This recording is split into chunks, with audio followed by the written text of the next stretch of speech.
সাধনার স্থান অত্যন্ত নিগুড়, সে কথা আমি কাউকে বলতে পারবো না। তুই বাবার প্রশ্নের উত্তর দিবি না রামপ্রসাদ? বাবাকে মিথ্যা বলতে পারবো না, তাই আমি উত্তর দেবো না। দাদা, তুই আমাকে ক্ষমা করে বাবা। রামপ্রসাদ, অনেক হয়েছে।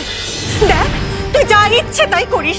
আমি আজকাল তোকে আর কোনো কিছুই বলি না, কোনো কিছুতে বাধা পর্যন্ত দিই না, কিন্তু নতুন বৌমাকে এই মাঝরাতে বাড়ির বাইরে পা রাখতে আমি দেব না। এই সাধনায় সিদ্ধি লাভ আমার একার দ্বারা সম্ভব নয় মা, আর এখন আমার পিছিয়ে আসার কোনো উপায় নেই। তার মানে তুই নতুন বৌমাকে সঙ্গে করে নিয়ে যাবি, তাই তো? আমি কেমন করে ওনাকে আমার থেকে আলাদা করব ভালো মা? উনি যে আমার সহধর্মিনী, আর আমার স্ত্রী হিসেবে উনি আজীবন আমার পাশেই থাকবেন। নতুন বৌমা, আমার এক কানা কথা তুমি স্পষ্ট করে জেনে রাখো। আমার বারণ করা সত্ত্বেও তুমি যদি রাত বেরেতে এই বাড়ির বাইরে বেরো সাধনার জন্য, তার ফল কিন্তু ভালো হবে না। এই কথাটা দুজনেই তোমরা মনে রেখো।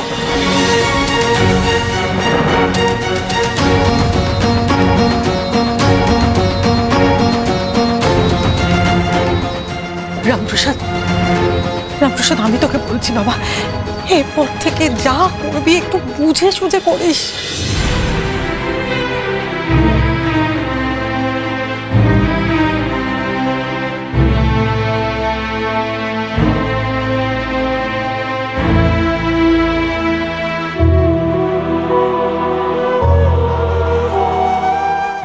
বর্দি, আপনি একটু পরমেশ্বরীকে আপনার কাছে রাখুন, আমি স্নান সেরে এসে পুজোর জোগাড় করছি। সেই ভালো, আমি বরং গঙ্গায় গিয়ে দুটো ডুব দিয়ে আসি। আপনি একটু এটা ধরুন তো। শোনো রামপ্রসাদ, তোমার মা যা বলে গেলেন আমার কথাও তাই। তুমি যাও, তোমার যেমন ইচ্ছা তুমি সাধনা করো, কিন্তু নতুন বৌমা বাড়ির বাইরে যাবে না।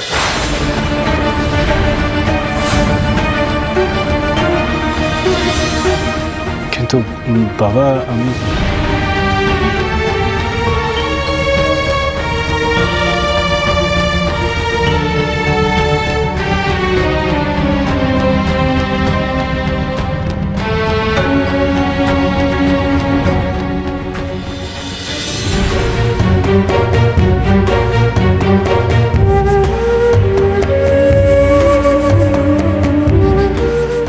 শুনুন, আমার আপনার সাথে কিছু কথা আছে। এখন আবার কি কথা? হাত এত জোরে জোরে বলছেন কেন? কেউ শুনতে পেলে মুশকিল হয়ে যাবে। আপনি শুনলেন তো, বাবা আর ছোট মা কড়া ভাষায় মেজ ঠাকুরপো আর নতুন বউকে বলেই দিয়েছে যে মাঝরাতে এ বাড়ির বাইরে বেরোনো যাবে না। হ্যাঁ শুনলাম, তাতে কি হলো? হলো না, হবে। আমি জানি যে ওরা এই নিষেধ কিছুতেই মানবে না, আর তাতে এমন রাগ হতে হবে বাবার যে বাবা যাতে ওদেরকে ঘাট ধাক্কা দিয়ে বের করে দেয়। সেগুড়ে বালি, বাবা এই কাজ কখনো করবেন না। করবেন, অবশ্যই করবেন।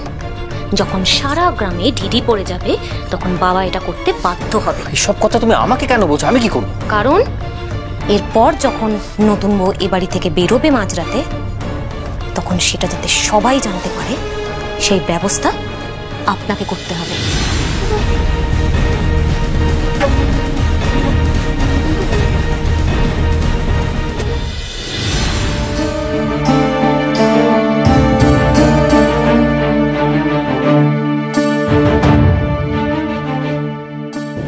সর্বাণী,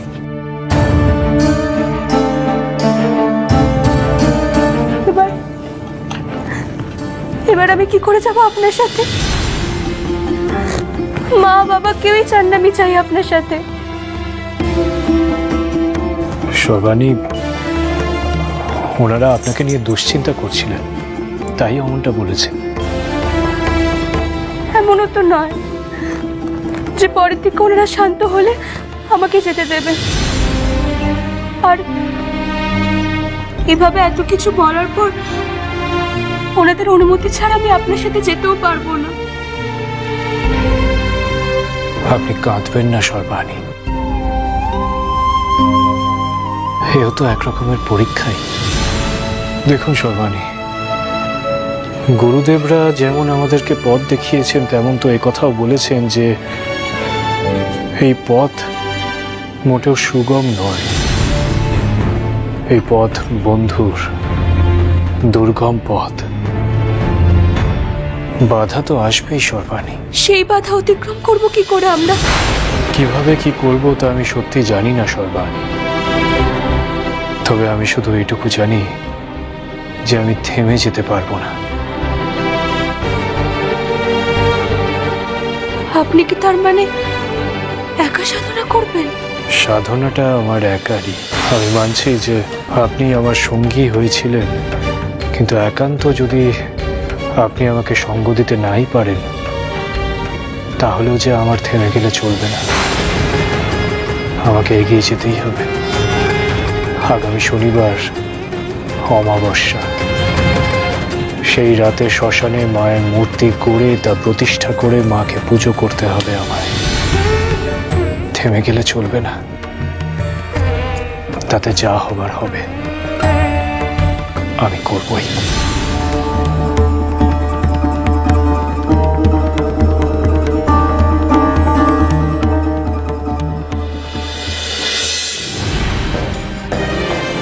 মা গো, আমি কি সংকটে পড়লাম মা। একদিকে আমার স্বামী, অন্যদিকে আমার শ্বশুর বাড়ি, আমার পরিবার, আমার শাশুড়ি, এমন বাধা আসবে তা তো আমি দুঃস্বপ্ন ভাবতে পারিনি মা।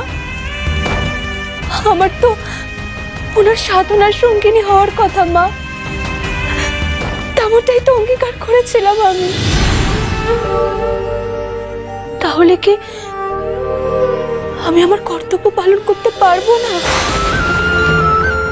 মা, ও মা, আমাকে বলো না মা, আমি কি করব? আমাকে বলো না তুমি, আমাকে পথ দেখাও না তুমি মা, আমাকে পথ দেখাও না তুমি।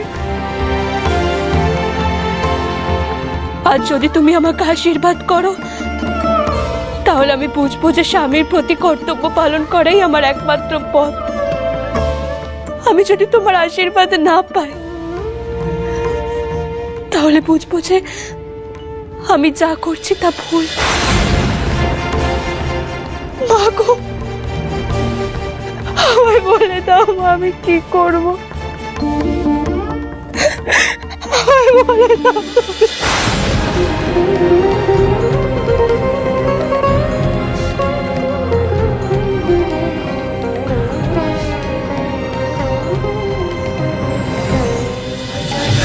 জয় জয় কালী জয় মা কালী, জয় জয় কালী জয় জয় কালী জয় মা কালী, জয় জয় কালী জয় জয় কালী জয় মা কালী, জয় মা কালী, জয় মা কালী, জয় মা।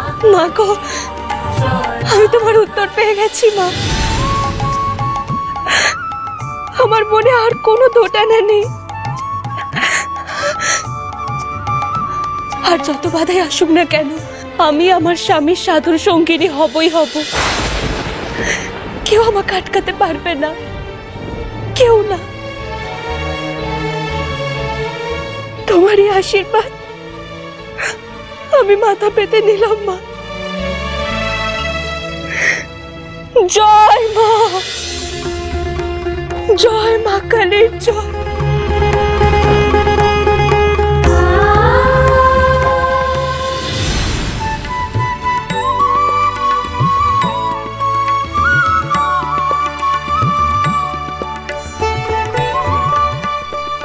ওই দালানে রাখ রাখ রাখ রাখ।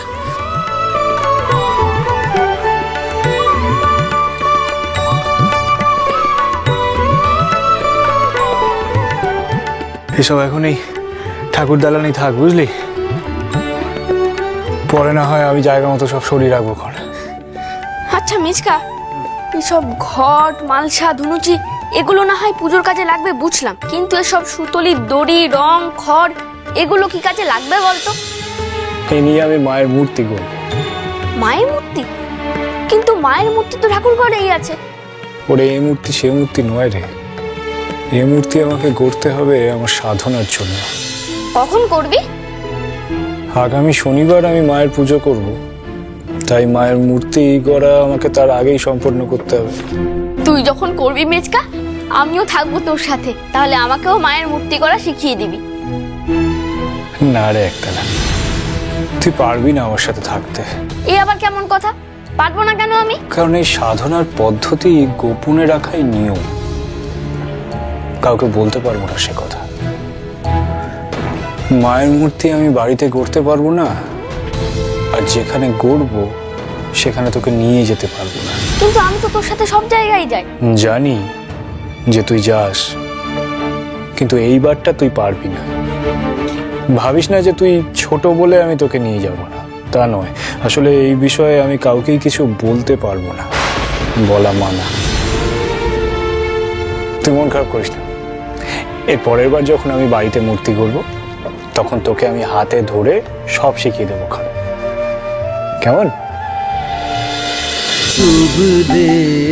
রামপ্রসাদ সোম থেকে রবি প্রতিদিন বিকেল 5:30টায় স্টার জলসায় ও ডিজনি প্লাস হটস্টারে।